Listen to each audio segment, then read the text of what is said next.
need an ambulance as soon as possible, sir. Sir, we have a gentleman here that needs help, and he's not breathing.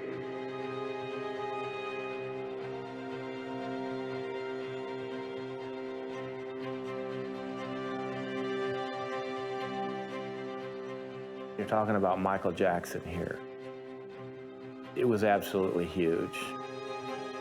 There was a lot of pressure to get it right.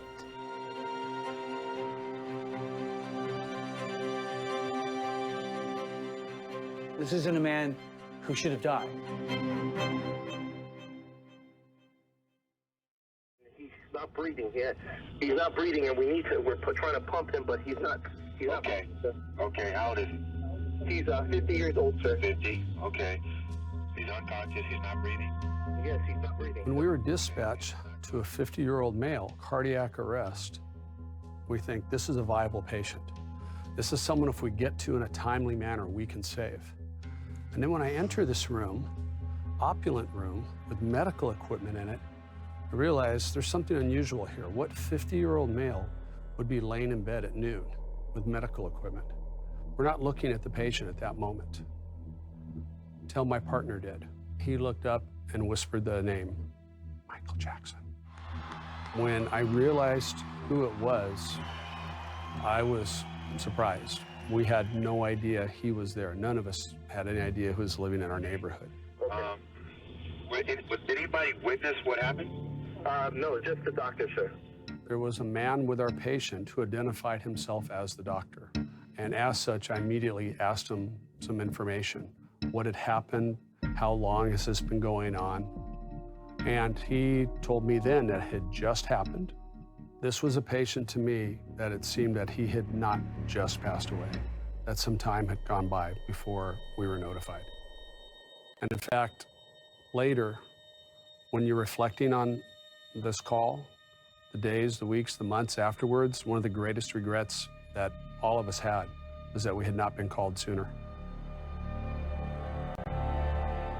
When we came outside, that's when we became aware of a very large presence. We were trying to back out on the street only to be hindered by many, many cameramen putting their lenses against the glass windows of the moving ambulance.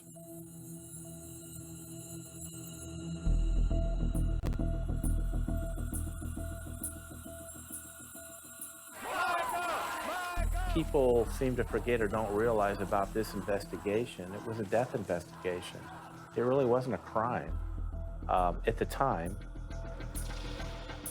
From the information that I had, it was probably an accident or natural, and we would find out that he had some pre-existing medical condition, and then we would be done. Just look at what we knew in the first hours of this. Taken to the hospital, there wasn't a bloody knife, there wasn't a smoking gun. There was nothing on the surface that would lead anyone to believe anything nefarious had occurred. When I arrived at the hospital, Dr. Murray was gone. So he was no longer there at the scene. We're in a bit of a panic then.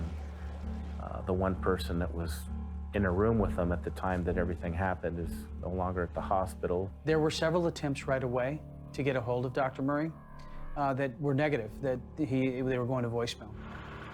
Yeah, family members, Jackson family members coming in and people wanting some questions answered as well as us. It is believed he suffered cardiac arrest in his home.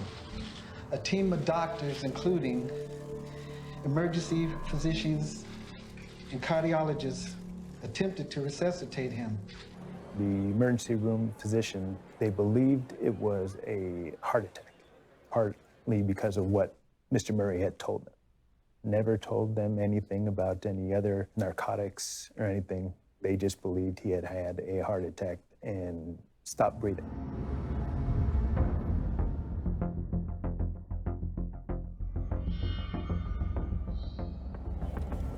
So here we are at the Carrollwood house.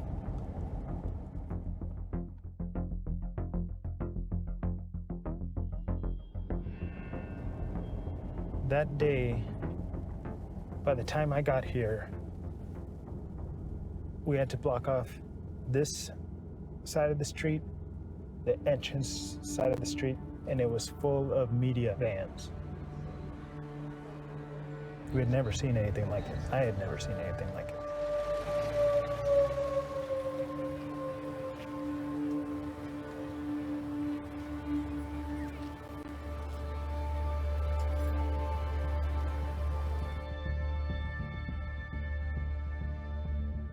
There was the room where Dr. Murray treated Mr. Jackson.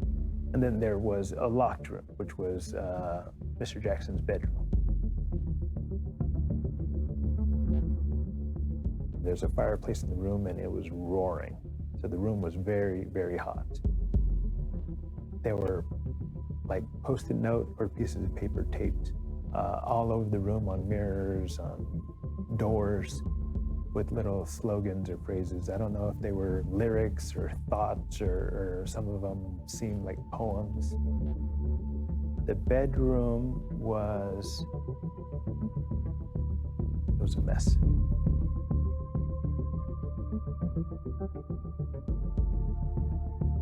In the room where he was being treated, it did not seem like a room fit for any type of medical treatment. Not even like a home makeshift medical suite. It was just bare bones. I just remember going in there and there's an IV stand and a saline bag and just various medications strewn about. There was a computer on the bed.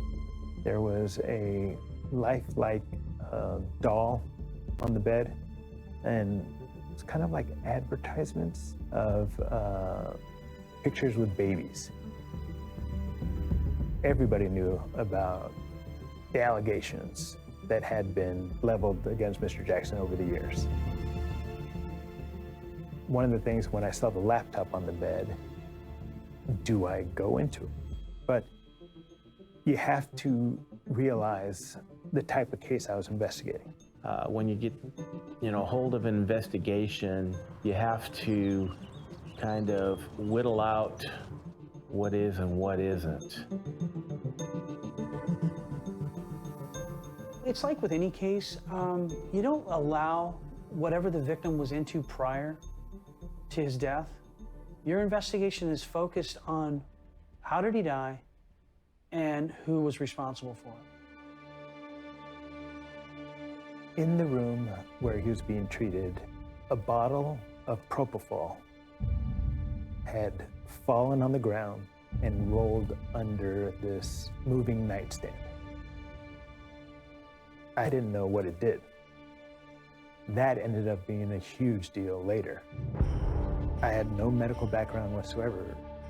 My neighbor was a doctor. So I went to my neighbor and I asked him about it.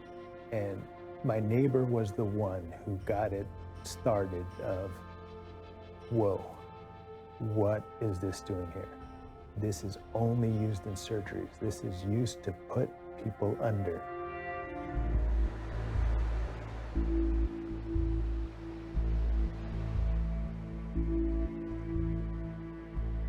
We had put it out in the press that we were looking for Dr. Murray.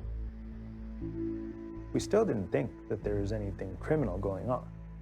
The only thing that we knew was this surgery drug was at the location and it shouldn't have been there. The next day, get a call. His attorney has been in contact. He consents to an interview. So our plan was to let him talk. And that's what we did. So, how long have you been a doctor for Mr. Jackson? I first started attending to him in 2006. And it was continuous 2006 on? No, well, no. Or on and off? Off and on, intermittent. Okay. We didn't know what happened. We didn't want to assume anything. And we wanted to give the doctor an opportunity to dig his own hole, if that was the case. So it's just you and Michael? Usually, that's how it is. Okay. And this night it was just you and Michael? Just myself and him. And he proceeded to tell us that, Michael just couldn't sleep. He was just so amped up about this upcoming concert. he, by nature, had a hard time sleeping. He gave him some drugs. Some Valium, lorazepam, and diazepam, and a few others to try and calm Michael, to try and get him to rest, to fall asleep. And nothing works. He was wide awake. I said, do you feel a little bit drowsy? Do you think your eyes are telling you want to sleep? He said no. Dr. Murray says, you know, after trying all these various things, nothing was working. And it's in the early morning hours of the next day. And so finally, I just gave Michael his milk. And that time he said, I'd like to have some milk. Milk? Hot, cold milk? What are we talking about? He says, oh, well, it's a medication. Does the medication have a name? He says, well, it's propofol. And this was, again, a big revelation during this interview that propofol is mentioned. And what is this propofol? It is a sedative that could also be used for anesthesia. He freely admits that for months he's been using this to help Mr. Jackson sleep. Okay, you've administered it more than 10 times? Yes. More than 20 times? 30 days a month, roughly, every day. Oh, so it's about a daily? Daily. In my head, I was thinking, what the heck? To drug someone to sleep, even with their permission, the way that he did. I didn't think it was legal. I monitored. I sat there and watched for long enough period that I felt confident. He gave him propofol and then goes to the bathroom, comes back. Mr. Jackson's not breathing. So I started immediately to perform CPR and mouth-to-mouth resuscitation. He goes into a panic. He tries CPR while Michael's on the bed. He summons Alberto Alvarez, the head of security, and ultimately Alberto Alvarez is the one that calls 911.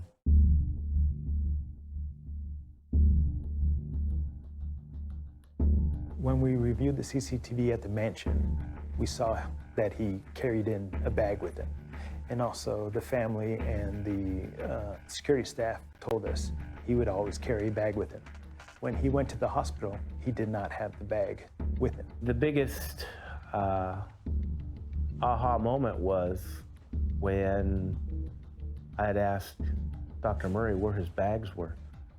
Where's your bag where those syringes would be at now? Oh, really? I don't have that.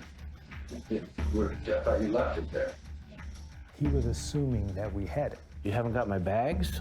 Once he realized we didn't have that, he's like, you know, deer in the headlights look, if you will. You know, legally, we can search the areas that are relevant. It wasn't in the room that was relevant. If you walk into the dressing room and you turn right, at the high level top, the bags left there with the items in it.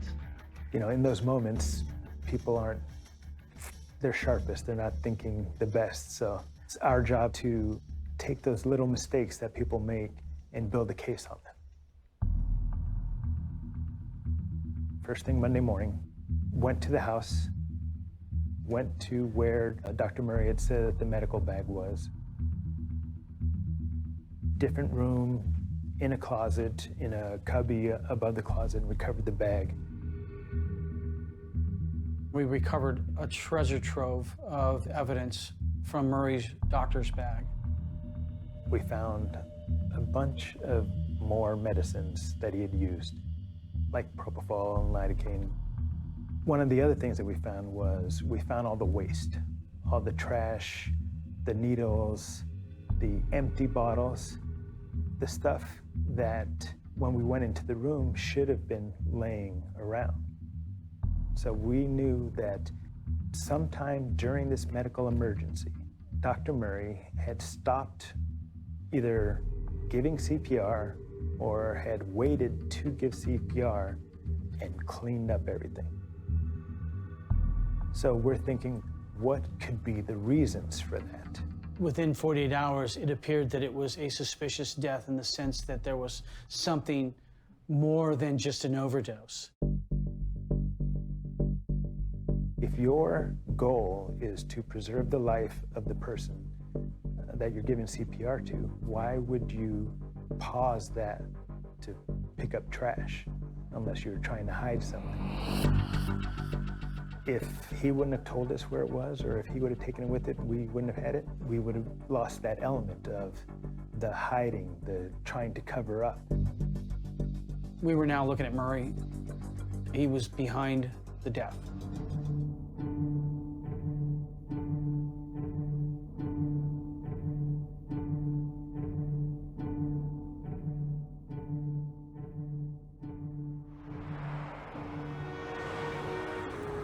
Not only do you have to do what you can for the victim, but you also have to take into account the organization. You're donning a uniform that's been a part of history, and growing up with the stories that you'd heard from the Manson cases, you know, Marilyn Monroe, all these notorious cases that you'd seen and heard about growing up were part of LAPD. Historically, our department had not had very much success on high-profile cases. We had lost the OJ case. Everybody remembers the Bronco chase. Ourselves and the DA's office allowed him to turn himself in, and it turned into a pursuit and a hostage situation, just ridiculous. And even though you have this overwhelming amount of evidence to secure a conviction, you don't get it. We, the jury, in the above entitled action, find the defendant, Orenthal James Simpson, not guilty of the crime of murder, a felony upon Nicole Brown Simpson, a human being, as charged in count 1 of the information. For us, working the cases, we didn't want to make the same mistakes that have been made in the department's memory and in the public memory. There was a lot of pressure to get it right.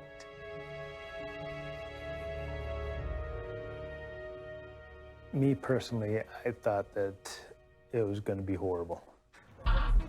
The public scrutiny, the second guessing. This is kind of like when the generation when Kennedy was assassinated. I now will remember that I was in Times Square, you know, when I found out that Michael Jackson passed away. There was a lot more pressure, if you will. There was a lot of eyes on us, obviously, to get the job done. It was daunting at times.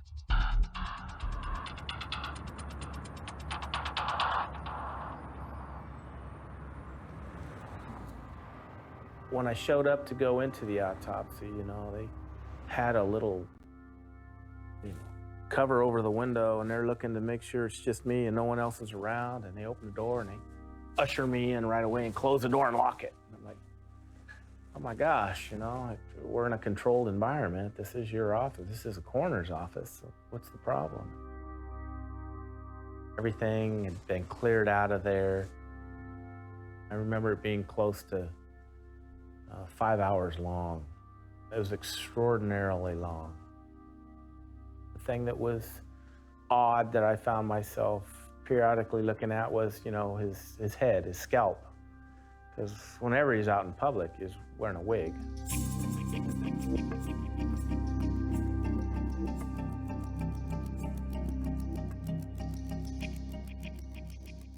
Looking at his scalp and the top of his head and being, you know, severely scarred, hardly any hair at all on the sides, to what he would look like in public with the flowing hair. That was, you know, a bit different.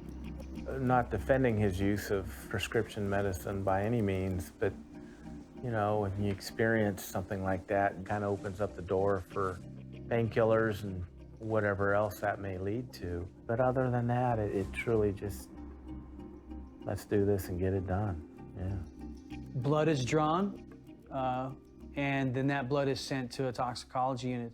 So the initial autopsy didn't show much, you know? Nothing much that you wouldn't be shocked a 50-year-old body would have. He was relatively healthy. You know, this isn't a man who should have died.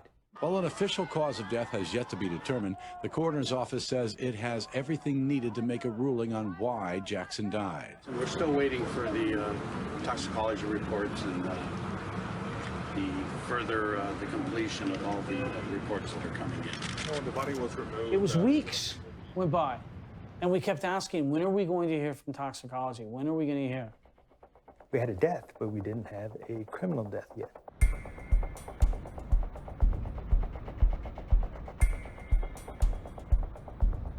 It's official. Michael Jackson's death was a homicide. The LA County Coroner's Office says the cause of death was an acute intoxication from the anesthetic propofol. Once the toxicology report came back, it gave us a lot more power behind our investigation. Other than going on a hunch, now we're going on facts. And then it became the idea of how bad. That was the big question. How bad is this? Ultimately, the toxicology results, you have those over here and you have Dr. Murray's statement here, and it just wasn't jiving. There was just no way that what he said was factual to what they found out. Had enough propofol in him to drop a rhinoceros. He could no longer breathe on his own, and Murray had not set up an environment to allow for artificial means of breathing, which is reckless, gross negligence.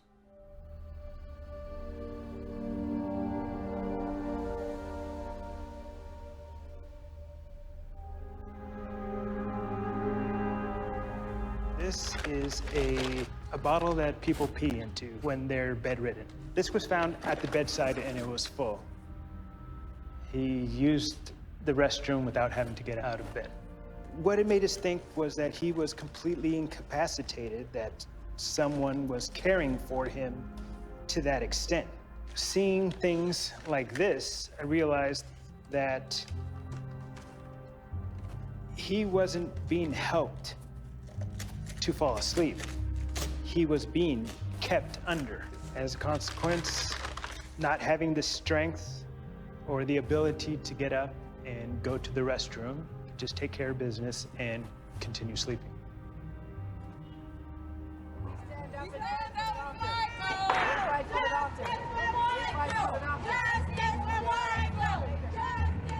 What we did is we took our case, and this included all of our interviews, all of our statements, and most significantly, the toxicology reports and the autopsy reports. We had 11 physicians in, I think, 5 or 6 different specialties review this material, and were asked to render an opinion. As I was looking for doctors to evaluate the level of care, I came across Dr. Schaefer. He was instrumental in developing propofol. I demonstrated that in statement after statement after statement in Conrad Murray's interview, what he said made no sense. It was not possible. He just asserted things that were not true. You would need a continuous drip of the propofol and not a shot, not an injection, like Dr. Murray had said he had used. It wears off really quickly. So what I'm simulating right here is the dose that Conrad Murray claims was available to Michael Jackson and that the defense claimed resulted in Michael Jackson's death, a dose of just 25 milligrams, 2.5 cc's of drug, which is ridiculous. It only lasts for a few seconds, and this was the whole point of the mathematics that I presented, and the heart, of course, keeps pumping. So we know that there was a 100 cc vial hanging over Michael Jackson. Knowing it was empty, we can see exactly how over a period of about 30 to 40 minutes, it enters into a dose that would be associated with a lethal concentration of drug in a patient who wasn't being looked after because they're really under pretty deep general anesthesia at that point in time. And this corresponds to having an empty 100 ml vial hanging over Michael Jackson's head. And I thought, oh my God, this is it. This is the smoking gun. This is actually the bottle of propofol that killed Michael Jackson.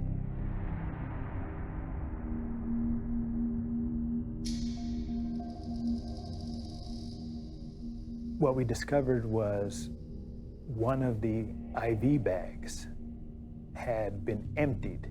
One of the propofol bottles had been upside down inside the bag. There's a bottle of propofol inside an IV bag? I mean, one of the single weirdest details. There was a big tear.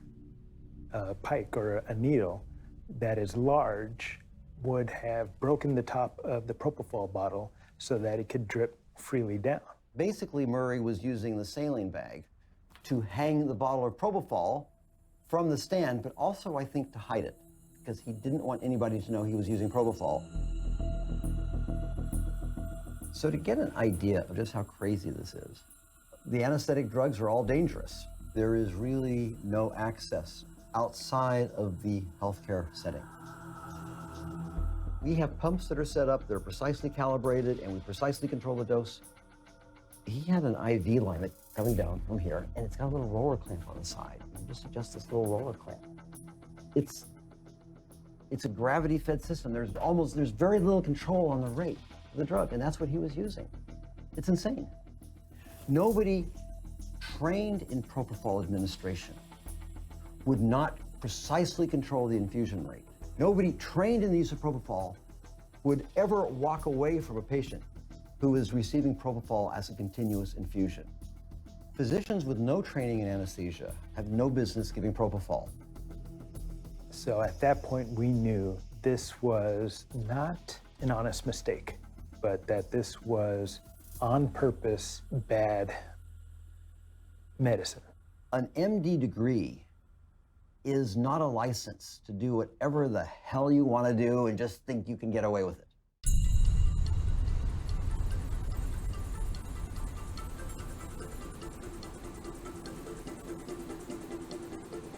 One of the challenges in the investigation was the uncooperative witnesses. One of those was Dr. Murray's girlfriend. When we finally served the search warrant at her apartment, the whole place had been cleaned out. There was nothing to show that Dr. Murray had been there, stayed there, frequented there at all. Fortunately, they had missed behind one of the bookcases. Behind one of the bookcases, we found a receipt for a pharmacy. That led us to the propofol. These items here are what we found at Nicole Alvarez's house. So it brings me back to remembering how difficult things were when dealing with her. This business card and this receipt were the only things in his name at her place. This led us to the pharmacy. When we arrived at the pharmacy had all the records ready. They had been following the news and they knew that the police would be there eventually. And as you go through, you can see all the amounts. One case of the 100 milliliter bottles, one case of the 20 milliliter bottles. In June, 4 cases of the 100 milliliter bottles. All of the amounts, it's over 5 gallons worth of propofol. A massive amount of propofol, was shipped to his girlfriend's house. We found that there was other doctors that Michael had reached out to in hopes of being administered propofol, and he was turned down. That relationship was a perfect storm. Michael first got introduced to propofol through a dental procedure, and he liked it. He felt like, wow, this is the best way to go to sleep. That was his drug of choice, and he was looking for doctors that would administer that, you know, as wrong as it was.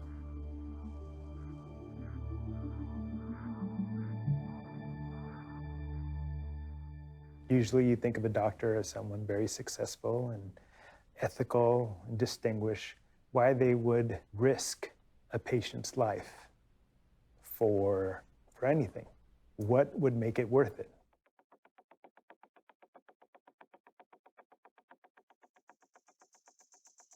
We done search warrants out in Las Vegas, at his residence, as well as his place of business in Las Vegas, and then his office out in Houston, Texas.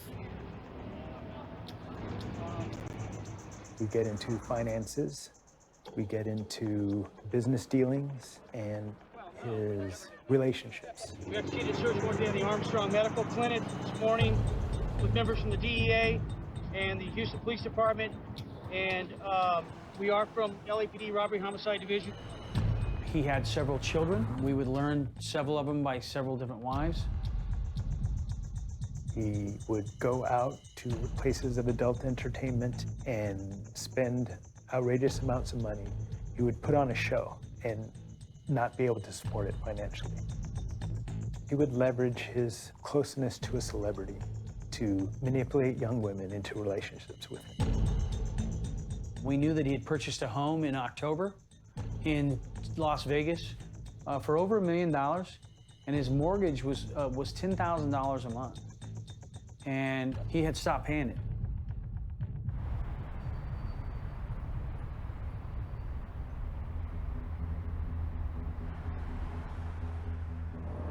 He had censures from different states where he practiced medicine.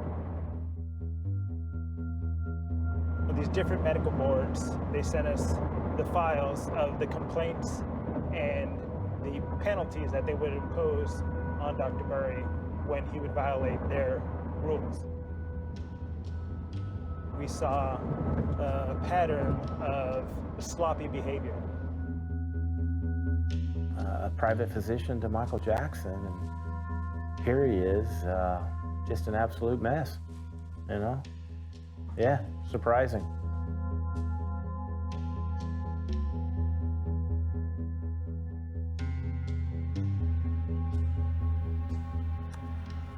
This is what I recovered from his car, from the doctor's car.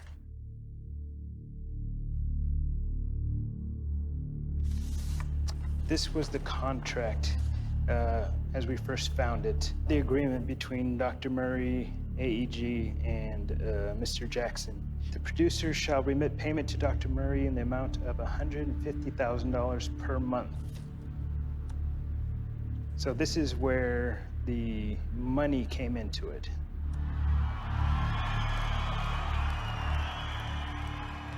Michael started working, preparing for this huge comeback tour, and that's when he had reached out, Michael, and told AEG that he wanted Conrad Murray with him.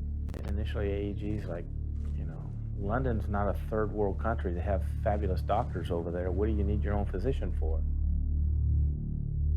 And Michael's response to his managers were, listen, the President of the United States has a physician, travel with him. I want a physician to travel with me.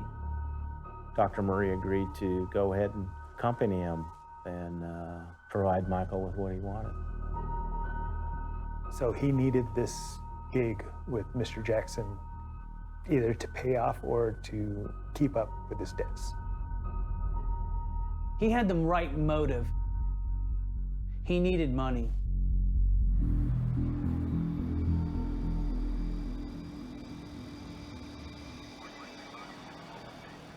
Ultimately, the decision was made to charge Dr. Murray with involuntary manslaughter as opposed to second-degree murder.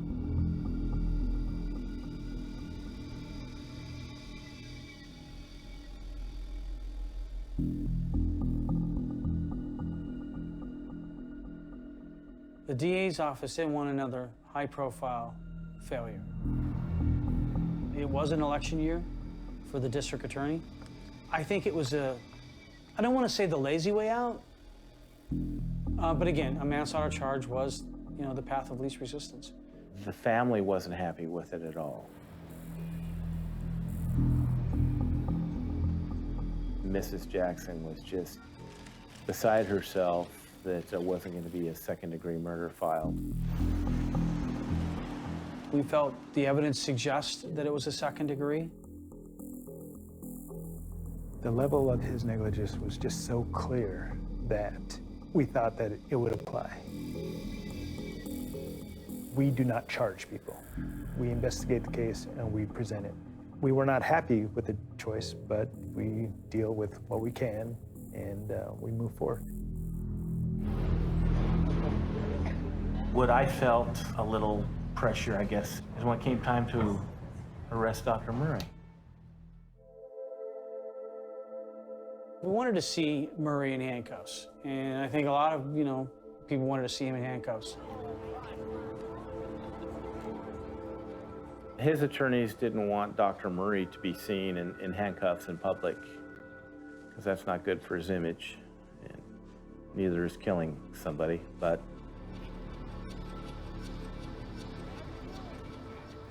behind our backs, the DA's office made that agreement with Dr. Murray's attorneys.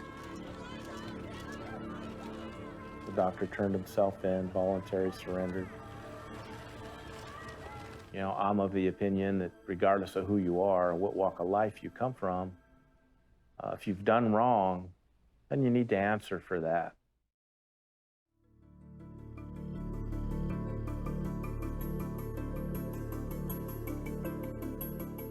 I am an innocent man. I therefore plead not guilty. Again, he feels he'd done nothing wrong. It wasn't his fault. He's arrogant individual.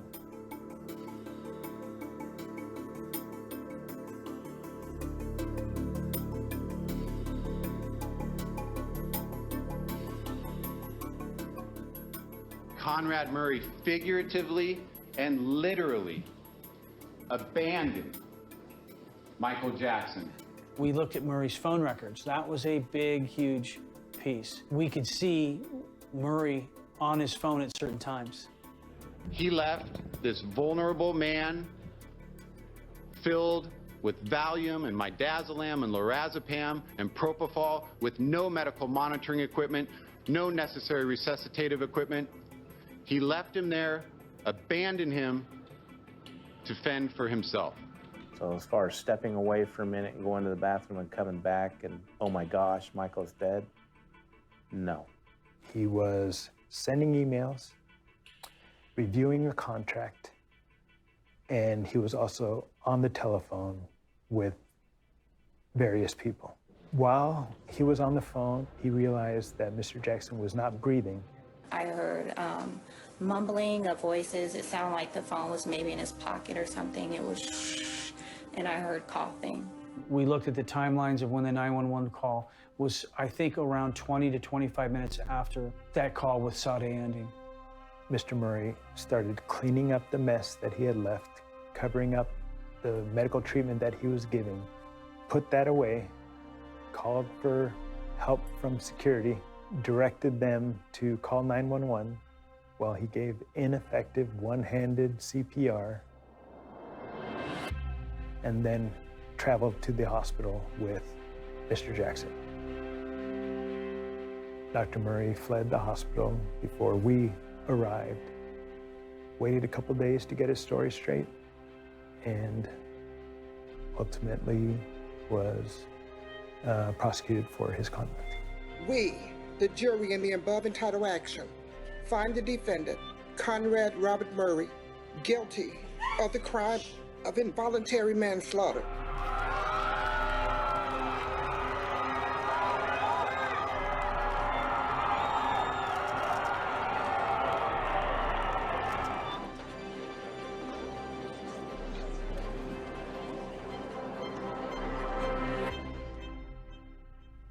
That's how that turned out.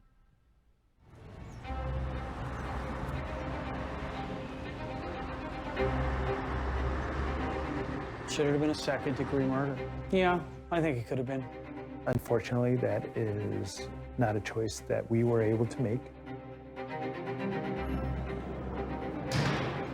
The biggest thing is that he does not get his medical license back in any state, and I personally don't see that happening. And I'm just trying to keep it light and polite here, but yeah, he's in his own world.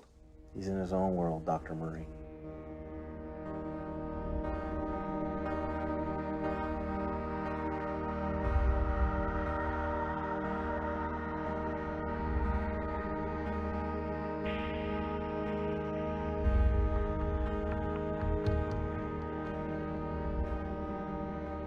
I think that this case, we actually have the answers. We won't be in that book of unsolved murders, all the big ones where we failed. At least my name won't be put in the same place as those.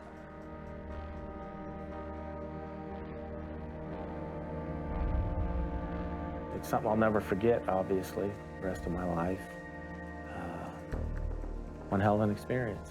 Yeah, no regrets.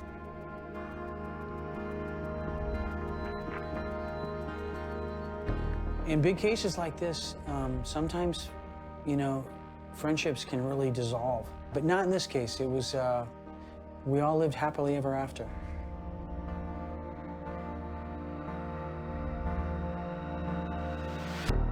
As soon as this one was over, it comes to, this is what we expect of you. You get your next murder and you move forward.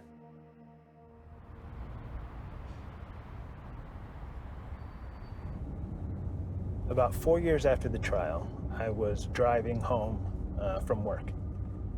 I look over to my left and I see this green, older, nice Mercedes. I feel someone staring at me. I look over in the same car and I see Dr. Murray. It took me a few seconds to register that it was him. And by that time, our cars had separated. But I never saw any double takes or any instant moment of recognition. At that time, I wondered whether or not he would start practicing medicine again. Do you give someone like that a second chance? Someone who's done their time for the crime that they've committed. When do you let it go?